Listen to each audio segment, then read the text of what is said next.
Hello guys, இந்த ஒரு வீடியோவில் சோனி A74 பாடியில் ஃபங்க்ஷன் பட்டன் இருக்குது இல்லையா, இந்த ஃபங்க்ஷன் பட்டனை எப்படி நமக்கு ஏற்ற மாதிரி ஃபோட்டோகிராஃபிக்கும் வீடியோகிராஃபிக்கும் எப்படியெல்லாம் கஸ்டமைஸ் பண்ணி வைக்க போகிறோம் அப்படிங்கிறது தான் இந்த வீடியோவில் டீட்டெயிலாக பார்க்க போகிறோம். ஸோ இதை லேர்ன் பண்ணிக்கிட்டோம் அப்படின்னா சோனி கேமரா யூஸ் பண்ணுறது ரொம்பவே ஈஸியாக இருக்கும்.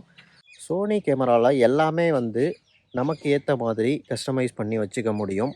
ஃபங்க்ஷன் மெனுக்குள்ளே வீடியோகிராஃபிக்கு செப்பரேட்டாக, ஃபோட்டோகிராஃபிக்கும் செப்பரேட்டாக அதுக்கு உண்டான ஆப்ஷனை அதுக்குள்ளே மட்டும் கொடுக்குற மாதிரி கரெக்டாக கொடுத்து வச்சுக்கலாம்.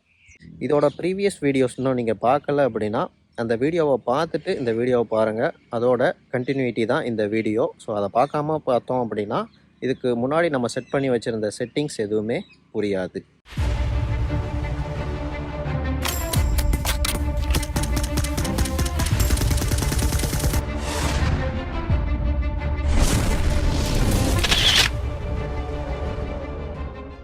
F1 மெனு செட்டிங், இது ரொம்ப முக்கியமான ஒரு செட்டிங்.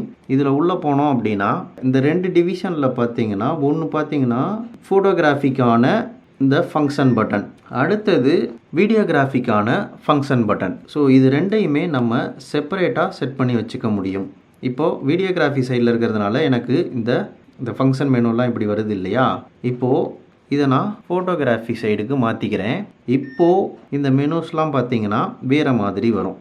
இந்த மாதிரி நமக்கு எப்படி வேணாலும் இதை ஃபோட்டோகிராஃபிக்கு வேணுங்கிற மாதிரி ஃபோட்டோகிராஃபிக்கும், வீடியோகிராஃபிக்கு வேணுங்கிற மாதிரி வீடியோகிராஃபிக்கும் இந்த ஃபங்க்ஷன் மெனுவை சேஞ்ச் பண்ணி வச்சுக்க முடியும். ஸோ அதை எப்படி சேஞ்ச் பண்ணி வைக்கிறது அப்படிங்கிறத இப்போ நம்ம பார்க்கலாம். இந்த ஃபங்க்ஷன் மெனுவில் உள்ளே வந்தோம் அப்படின்னா இதில் தான் நம்ம இங்கே செட் பண்ண போகிறோம். நான் ஆல்ரெடி இதுக்கு நான் எப்படி செட் பண்ணியிருக்கேன்னா, ஃபஸ்ட்டு இருக்கிறது ஃபோக்கஸ் ஏரியாக்காக நான் இதை செட் பண்ணி வச்சுருக்கேன். இது நம்ம வேண்டாம் அப்படின்னா நம்ம இதில் போய் மாற்றியும் வேறு ஏதாவது செட் பண்ணோன்னா பண்ணிக்கலாம். பட் எனக்கு இது ஃபோக்கஸ் ஏரியாவிலே இருக்கட்டும். ரெண்டாவது ஃபோக்கஸ், இது ஃபோக்கஸ் ஏரியாங்கிறது ஒன்றும் இல்லை, நம்ம ஃபோட்டோகிராஃபிக்கு நான் மாற்றிக்கிறேன். மாற்றிட்டு இப்போ இதில் பார்த்தீங்கன்னா இதுதான் ஃபோக்கஸ் ஏரியா. ஸோ இந்த வைடாக இதுவா நான் இது குயிக்காக நான் இங்கேயே அக்சஸ் பண்ணுறேன்னு சொன்னேன் இல்லையா. ஸோ அதை நம்ம இதுலையும் போய் செட் பண்ணி வச்சுக்கலாம். ஒருவேளை நம்ம இந்த ஷார்ட்கட்டை மறந்துட்டோம்னா கூட இங்கேருந்து எடுத்துக்கலாம் இல்லையா. ஸோ அதுக்காக அடுத்தது ஃபோக்கஸ் மோடு. இப்போ இதை கிளிக் பண்ணோம் அப்படின்னா ரெண்டாவதாக இருக்கிறது தான் ஃபோக்கஸ் மோடு.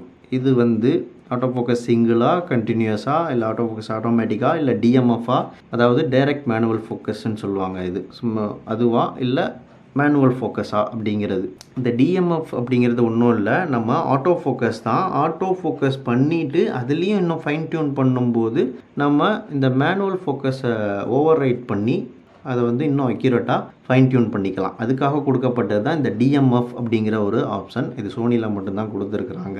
ஓகே, இது நம்ம வேணும்னா மாற்றியும் வச்சுக்கலாம். அடுத்தது மூணாவதாக நான் எக்ஸ்போசர் காம்பன்சேஷனை கொடுத்துருக்கேன். இது நமக்கு ஷட்டர் ப்ரையாரிட்டி மோடு, இல்லை அப்பச்சர் ப்ரையாரிட்டி மோடு, இல்லை மேனுவல் மோடில் ஐஎஸ்ஓவை ஆட்டோவில் போட்டிருக்கோம் அப்படின்னா இது ஃபங்க்ஷன் ஆகும். இப்போ பாருங்கள், நான் ஐஎஸ்ஓவை ஆட்டோவில் போட்டேன். இப்போது இதில் பார்த்தீங்கன்னா இந்த எக்ஸ்போசர் காம்பன்சேஷன் இருக்கும். இதை நம்ம சேஞ்ச் பண்ணிக்கலாம். அடுத்தது இது ஸ்டெடி ஷாட். நம்ம ஹேண்ட்ஸ் எல்லாம் ஸ்டெடியாக இருக்காது இல்லையா ஃபோட்டோ ஷூட் பண்ணும்போது. ஸோ அதுக்கு இன்பாடி ஸ்டெபிலைசேஷன் கொடுத்துருக்குறாங்க இந்த கேமராவில். ஸோ அதை ஆன் பண்ணுறதுக்காக இந்த ஆப்ஷனை நான் இங்கே செட் பண்ணி வச்சுருக்கேன். உங்களுக்கு இது வேண்டாம் அப்படின்னா நீங்கள் வேறு கூட செட் பண்ணிக்கலாம். ஸோ இந்த ஃபங்க்ஷன் மெனுவில் இதில் உள்ளே போனோன்னா நமக்கு நிறைய வெரைட்டி ஆஃப் ஆப்ஷன்ஸ் காமிக்கும். நமக்கு வேறு ஏதாவது கூட இங்கே செட் பண்ணி வச்சுக்க முடியும். ஓகே, அடுத்தது இது ஏபிஎஸ்சி, அதாவது சூப்பர் 35 கிராப் பாடி மோடு, வேறு ஒன்றும் இல்லை. அதுக்காக நான் இங்கே இதை செட் பண்ணி வச்சுருக்கேன். க்ளோஸராக போகணும் அப்படின்னாலோ, இல்லை எனக்கு ஏபிஎஸ்சி கேமராவோட லென்ஸ் நான் இதில் யூஸ் பண்ணுறேன் அப்படின்னாலோ நான் இந்த சூப்பர் 35 மோடை யூஸ் பண்ணி அதுக்கேற்ற மாதிரி என்னோடய விஷுவலை செட் பண்ணிவிட்டு நான் ஃப்ரேம் பண்ணிக்க முடியும். ஸோ அதுக்காக இந்த சூப்பர் 35 மோடை நான் இங்கேயே வச்சுருக்கேன். அடுத்தது electronic shutter R mechanical shutter, அதை இங்கேயே ஸ்விட்ச் பண்ணிக்கலாம். அதுக்காக நான் இதை இங்கே செட் பண்ணி வச்சுருக்கேன். ஷட்டர் டைப், ஸோ எனக்கு தேவையான ஆப்ஷன்ஸை தான் நான் இங்கே செட் பண்ணிக்கிறேன். அதே மாதிரி அடுத்து ஃப்ளாஷ் மோடு. நமக்கு ஃபோட்டோகிராஃபிக்கு அதிகமாக ஃப்ளாஷ் செட்டிங் தேவைப்படும் இல்லையா. ஸோ அதனால் ஃப்ளாஷ் செட்டிங்கை நான் இங்கே செட் பண்ணி வச்சுருக்கேன். இது எலக்ட்ரானிக் ஷட்டரில் பார்த்தீங்கன்னா ஃப்ளாஷ் அக்சஸ் பண்ணிக்க முடியாது. அதனால் இங்கே இப்போ டிசேபிளில் இருக்குது. இப்போ நான் மெக்கானிக்கல் ஷட்டருக்கு மாற்றிட்டேன் அப்படின்னா இங்கே ஃப்ளாஷ் அவைலபிள் ஆகிடும். உள்ளே போனீங்கன்னா இது ஸ்லோ ரியர். ஸோ இது மாதிரி நமக்கு எது வேணுமோ நம்ம செட் பண்ணி ஷூட் பண்ணிக்கலாம். அடுத்தது இந்த பீக்கிங் டிஸ்பிளே வந்து நம்ம ஃபோக்கஸில் இருக்க ஏரியாவை வந்து ரெட் கலரில் ஹைலைட் பண்ணி காமிக்கிற மாதிரி நான் இங்கே செட் பண்ணி வச்சுருக்கேன். ஸோ அது வந்து ஆனில் இருக்கணுமா ஆஃபில் இருக்கணுமா அப்படிங்கிறதுக்கு ஒரு ஆன் ஆஃப் ஸ்விட்ச் மாதிரி இந்த இடத்துல நான் வச்சுருக்கேன். ஸோ இது வேண்டாம் அப்படின்னா நான் இதை இப்போ மாற்றி கூட செட் பண்ணலாம். அடுத்தது ஏஎஃப், அதாவது face auto focus. Face R eye priority வந்து ஆட்டோ ஃபோக்கஸை வந்து ஆன் பண்ணணுமா ஆஃப் பண்ணணுமா அப்படிங்கிறதுக்கு ஒரு ஸ்விட்ச் மாதிரி இந்த இடத்துல நான் செட் பண்ணி வச்சுருக்கேன். இப்போ இங்கே பார்த்தீங்கன்னா தெரியும், ஆன் பண்ணிக்கலாம், இங்கேயே ஆஃப் பண்ணிக்கலாம். ஃபேஸ் ப்ரியாரிட்டி இங்கே ஆஃப்னு வந்துடும். நான் இங்கேருந்து இதை நான் ஆனில் வச்சேன் அப்படின்னா இங்கே ஆன்னு வந்துடும். இது ஆனில் இருந்துச்சுன்னா தான் எனக்கு இந்த லெஃப்ட் ஐயா ரைட் ஐயா அப்படிங்கிறது வந்து ஒர்க் ஆகும். ஸோ இது தேவைப்படும் போது ஆன் பண்ணிக்கலாம். இல்லை நமக்கு அதான் நான் சொன்ன மாதிரி வேறு ஏதாவது லேண்ட்ஸ்கேப்போ வேறு ஏதாவது ப்ராடக்ட் ஃபோட்டோ ஷூட்டோ பண்ணுறோம் அப்படின்னா நமக்கு ஐ ஆட்டோ ஃபோக்கஸ் தேவைப்படாது. அப்போ வந்து இதை ஆஃப் பண்ணிட்டு தான் நம்ம ஃபோக்கஸ் பண்ணுற மாதிரி இருக்கும். இல்லைனா ஏதாவது பீப்புள் நம்ம ஃப்ரேமிங்கில் வந்து இருந்தாங்க அப்படின்னா ஆட்டோமேட்டிக்காக ஹியூமனோட ஐயை ட்ராக் பண்ண ஆரம்பிச்சிடும். அப்படிங்கும்போது நம்ம வேறு ஏதாவது சப்ஜெக்டை நம்ம ஃபோக்கஸில் வைக்கணும்னு நினச்சா கூட நம்மளால் வைக்க முடியாது. ஸோ அதை அவாய்ட் பண்ணுறதுக்கு இதை வந்து ஆஃப் பண்ணிக்கணும். ஓகே, அடுத்து இருக்கிறது பார்த்திங்கன்னா ஃபேஸ் ஆர் ஐ சப்ஜெக்ட். இது வந்து ஹியூமனா இல்லை பேர்டா இல்லை அனிமலா அப்படிங்கிறத நம்ம இங்கேயே செலக்ட் பண்ணிக்கலாம். அதுதான் phase R I subject selection. இதை நான் இங்கே செட் பண்ணி வச்சுருக்கேன். இங்கே செட் பண்ணி வச்சிட்டோம் அப்படின்னா இங்கே போயிட்டு நம்ம இதுக்கு ஸ்விட்ச் ஓவர் ஆகிக்கலாம். ஹியூமனா அனிமலா பேர்டா அப்படிங்கிறத நம்ம இங்கேயே ஸ்விட்ச் ஓவர் ஆகிக்கலாம். அடுத்தது இது வந்து இமேஜ் குவாலிட்டி செட்டிங் ஃபஸ்ட்லேயே இருக்கும். உள்ளே போனோம் அப்படின்னா நமக்கு டைரெக்டாக ரா ஃபுட்டேஜ் வேணுமா இல்லை ஜேபெக் வேணுமா, அது என்ன சைஸில் வேணும் என்னங்கிறதெல்லாம் நம்ம இங்கே இருந்தே அக்சஸ் பண்ணிக்க முடியும். ஸோ இது நம்ம வந்து ஒவ்வொரு ப்ரோக்ராமுக்கு முன்னாடியுமே நம்ம வந்து இதை அட்ஜஸ்ட் பண்ணிட்டு தான் நம்ம வந்து ஷூட் பண்ண போகிற மாதிரி இருக்கும். ஸோ இது ரொம்ப முக்கியமான செட்டிங்கிறதுனால நான் இங்கே ஈஸியாக அக்சஸ் பண்ணுறதுக்காக இங்கே செட் பண்ணி வச்சுருக்கேன். ஸோ இங்கே வந்து இது இல்லையா, இந்த C4ங்கிற பட்டனை கிளிக் பண்ணால் வரக்கூடிய இந்த மீட்டரிங் மோடை தான் நான் இதுக்குள்ளேயும் அக்சஸ் பண்ணுறதுக்காக. இதெல்லாம் முக்கியமான செட்டிங் இல்லையா. ஸோ நம்ம இந்த ஷார்ட்கட்டை மறந்துட்டோம்னா கூட நம்ம ஃபங்க்ஷன் மெனுவிலேருந்து எடுத்துக்கிற மாதிரி இருக்கும். ஸோ அதனால் நான் இங்கே செட் பண்ணி வச்சுருக்கேன். சில நேரங்களில் சென்டர் வைடட் யூஸ் பண்ணுற மாதிரி இருக்கும், ஸ்பாட் யூஸ் பண்ணுற மாதிரி இருக்கும், ஸோ மல்டி யூஸ் பண்ணுற மாதிரி இருக்கும். அப்படிங்கும்போது நம்ம தேடிட்டு இருக்கக்கூடாதுங்கிறதுக்காக ஃபங்க்ஷன்லேயும் நான் ஒரு சாய்ஸாக நான் இதை வந்து செட் பண்ணி வச்சுருக்கேன். அடுத்தது வீடியோகிராஃபி சைடில் வந்தீங்க அப்படின்னா ஃபஸ்ட்டு வந்து மைக்கோட ஆடியோ லெவல், ஆடியோ ரெக்கார்ட் ஆகுது இல்லையா, அதோட லெவலை வந்து அட்ஜஸ்ட் பண்ணுறதுக்காக இங்கே மைக் செட்டிங்கை வந்து நான் செட் பண்ணி வச்சுருக்கேன். ஆடியோ லெவல் வந்து நமக்கு இண்டிகேட் பண்ணிகிட்ருக்கோம். அடுத்தது வந்து சேம் இங்கே இருக்குது இல்லையா, அந்த auto focus on off, face R eye priority on ஆஃபை வந்து நம்ம இங்கே செட் பண்ணி வச்சுருக்கேன்.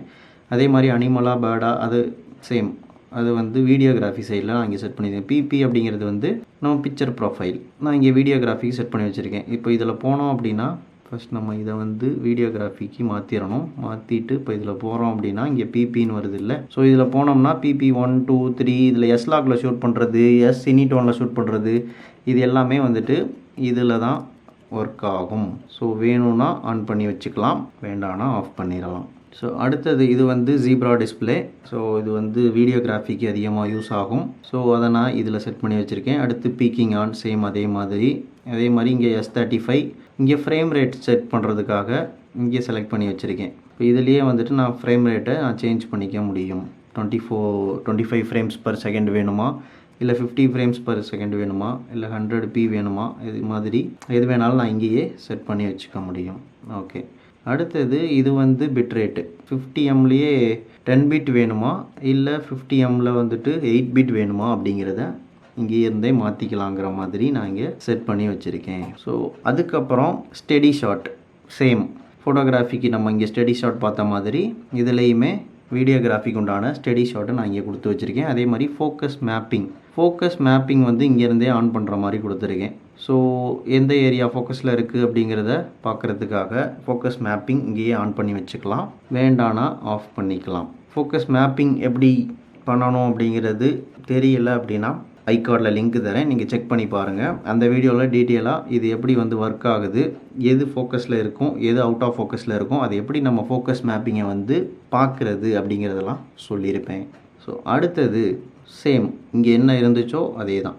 பக்கத்துலேயே இந்த ஃபோட்டோகிராஃபி ஆப்ஷன் கொடுத்துருக்குது இல்லையா. ஸோ இதை நான் எதுவும் சேஞ்ச் பண்ணிக்கல, இதை அப்படியே விட்டுட்டேன். உங்களுக்கு வேணும்னா இதை நீங்கள் மாற்றி கூட வச்சுக்கலாம், வேறு ஏதாவது கூட செட் பண்ணிக்கலாம். பிக்கிங் கலர் வச்சுக்கலாம், இல்லை பிக்கிங் லெவல் வைக்கலாம். நான் எதுவும் மாற்றலை, இதை நான் அப்படியே விட்டுடுறேன். இந்த செட்டிங் வந்து இவ்வளவுதான். ஸோ அடுத்தது different set for still or மூவின்னு இருக்குது இல்லையா. இதில் பார்த்தீங்கன்னா ஜஸ்ட் ஓகே கொடுத்து உள்ளே போயிடலாம். உள்ளே போனோன்னா நம்ம எதெல்லாம் வந்துட்டு மாற்றி ஸ்டில்லுக்கும் மூவிக்கும் வந்து மாற்றி செட் பண்ணணும் அப்படிங்கிறதெல்லாம் இங்கே டிக் மார்க் கொடுக்குறோம். அது சும்மா கொடுத்துருக்கேன், பட் நமக்கு வேணுங்கிற மாதிரி நம்ம அங்கே சேஞ்ச் பண்ணிக்க முடியும். இங்கே டிக் மார்க் கொடுத்துருந்தா தான் அங்கே வந்து சேஞ்ச் பண்ணி வச்சுக்க முடியும், ஸ்டில்லுக்கும் மூவிக்கும். ஓகே, அடுத்து டிஸ்பிளே செட். இது வந்து என்னென்னு பார்த்தீங்கன்னா மானிட்டரில் நமக்கு என்னெல்லாம் வந்து ஷோ ஆகணும் அப்படிங்கிறத இங்கே செலக்ட் பண்ணிக்கலாம். ஹிஸ்டோகிராம் வேணும் அப்படின்னா இங்கேயே கொடுத்துக்கலாம். அதே மாதிரி லெவல் இண்டிகேட்டர் வேணும்னா இங்கேயே கொடுத்துக்கலாம். ஸோ இங்கே என்னெல்லாம் நம்ம செலக்ட் பண்ணுறோமோ அதெல்லாம் இங்கே வரும். இங்கே மானிட்டர் ஆஃப்னு கூட ஒரு ஆப்ஷன் இருக்குது, இதை நான் செலக்ட் பண்ணியிருக்கேன். ஓகே, இப்போ என்ட்ரு கொடுத்துட்டு வெளியில் வந்துடுறேன். இப்போ பார்த்தீங்கன்னா இங்கே டிஸ்பிளேன்னு ஒரு ஆப்ஷன் இருக்குது இல்லையா.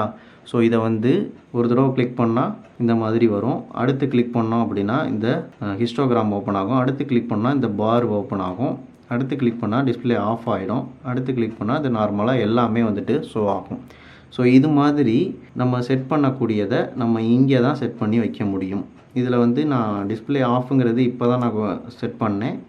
இது வேண்டானா இதை தூக்கி விட்டுறலாம். இப்போ பார்த்தீங்கன்னா இது ஆஃப் ஆகாது, இது மட்டும் மாறி மாறி வந்துட்டுருக்கும். ஓகே, எனக்கு இதெல்லாம் தேவைப்படுங்கிறதுனால நான் இதெல்லாம் செட் பண்ணி வச்சுருக்கேன். அடுத்து இதிலே பார்த்தீங்கன்னா ஃபைண்டர்னு ஒன்று இருக்கும். ஃபைண்டர் அப்படிங்கிறது வேறு ஒன்றும் இல்லை, இந்த வியூ ஃபைண்டர் தான். இந்த வியூ ஃபைண்டர் இருக்குது இல்லையா. ஸோ இதுக்குள்ளே என்னெல்லாம் காமிக்கணும் அப்படிங்கிறத நம்ம இங்கேயே செட் பண்ணி வச்சுக்கலாம். So histogram, display info, display all info, அதோட லெவல் இண்டிகேஷன், ஸோ இது எல்லாமே நம்ம இங்கேயே செட் பண்ணி வச்சுக்க முடியும். இங்கே வச்சாதான் நமக்கு இதுக்குள்ளே காமிக்கும். அதே மாதிரி இது என்னன்னு பார்த்தீங்கன்னா இது வந்து ரெக்கார்ட் வித் ஷட்டர் அப்படிங்கிறது வந்து இப்போது வீடியோகிராஃபிக்கு வந்து நார்மலாக இந்த பட்டனை அழுத்தினா ரெக்கார்ட் ஆகாது. இப்போ வீடியோகிராஃபி மோடில் இருக்குது, இந்த பட்டனை அழுத்தினா மெசேஜ் தான் ஷோ பண்ணும்.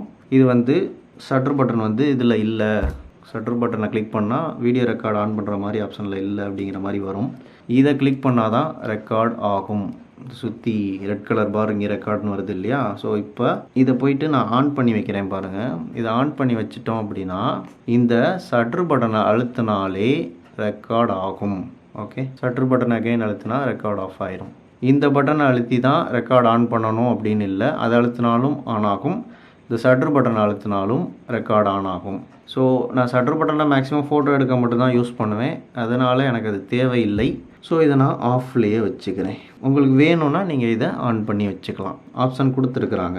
அப்படியும் அவ்வளோதான் இதோட கஸ்டமைசேஷன். இதில் இருக்க எல்லா பட்டன்ஸையும் நமக்கு வேணுங்கிற அளவுக்கு வேணுங்கிற மாதிரி நம்ம மாற்றி மாற்றி செட் பண்ணிக்க முடியும். எந்த பட்டனில் என்ன வேணும் அப்படிங்கிறத நம்மளே கஸ்டமைஸ் பண்ணி வச்சுக்க முடியும் அப்படிங்கிறதுக்காக தான் இந்த ஒரு வீடியோ மேக் பண்ணியிருக்கேன்.